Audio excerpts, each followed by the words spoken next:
Asal-usul Gereja Kristen Jawi Wetan Pasamuan Madiun.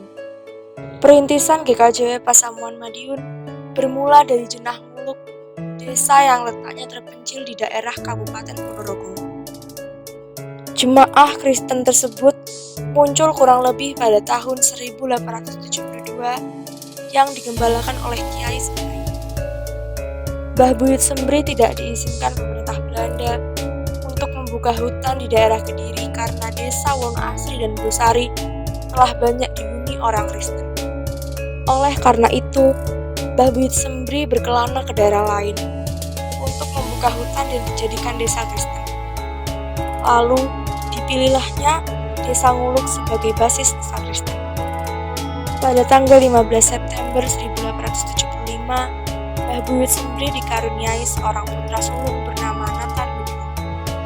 Setelah Nathan tumbuh dewasa, saat umur 20 tahun, Nathan mendapat tugas dari ayahnya untuk mengabarkan Injil ke sekitar kota Madiun. Lalu perintah itu segera ia laksanakan. Rumah kebaktian yang pertama kali di kota Madiun pada tahun 1895 bertempatan di rumah Mbah Buyut Elias Desa Pandean. Pada tanggal 4 Juni 1895, Mbah Nathan Mitro menikah dengan Mbah Anah, anak kedua Mbah Buyut Elias, yang dilahirkan pada tahun 1882. Perkembangan agama Kristen maju terus-menerus walaupun secara pelan-pelan, karena tantangan tiap hari bermunculan yang berasal dari golongan lain. Kebaktian dilayani oleh Mbah Nathan Mitro, sedangkan apabila ada sakramen baik permandian kudus maupun perjamuan kudus dilayani oleh pendeta Belanda, ialah DS Van Dumenuk dari Kediri. Dengan berkat Tuhan Yesus, banyak warga desa lain yang ikut masuk menjadi murid Yesus. Bertubi-tubi rintangan menimpa umat Kristen di Pandean. Oleh karena itu, mereka merencanakan pindah ke tempat lain di tanah milik Mbah Mitro, yaitu di Jahitan, Desa Kejuron yang sekarang bertempatan di Jalan Kolonel Marhadi, Madiun.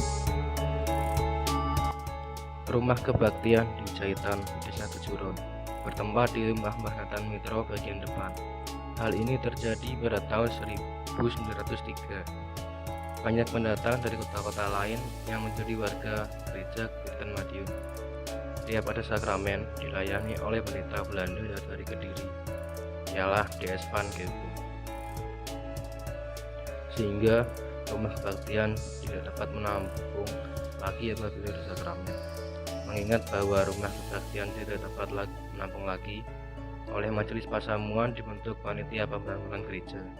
Selanjutnya direncanakan pula untuk menjadi jemaah yang dewasa pada tahun 1925.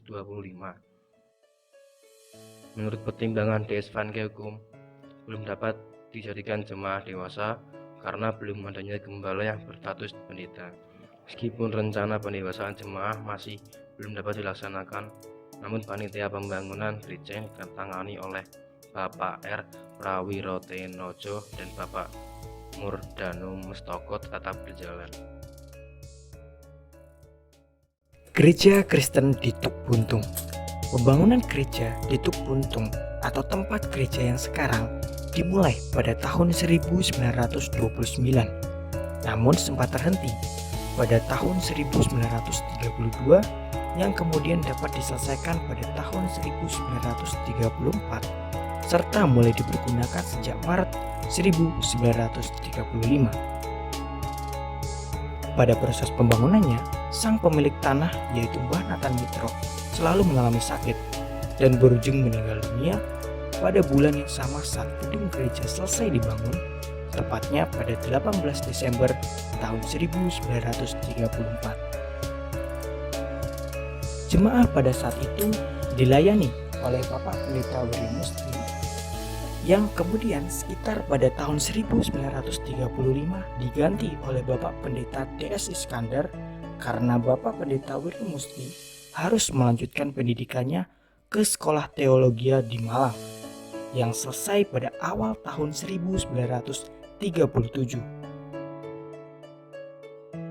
Kemudian Sinoda GKJW pada catur wulan pertama tahun 1936 memindahkan Bapak Pendeta DS Iskandar ke Surabaya dan sebagai gantinya menetapkan Bapak Pendeta Wiryo Musti sebagai Gembala Jemaah Kristen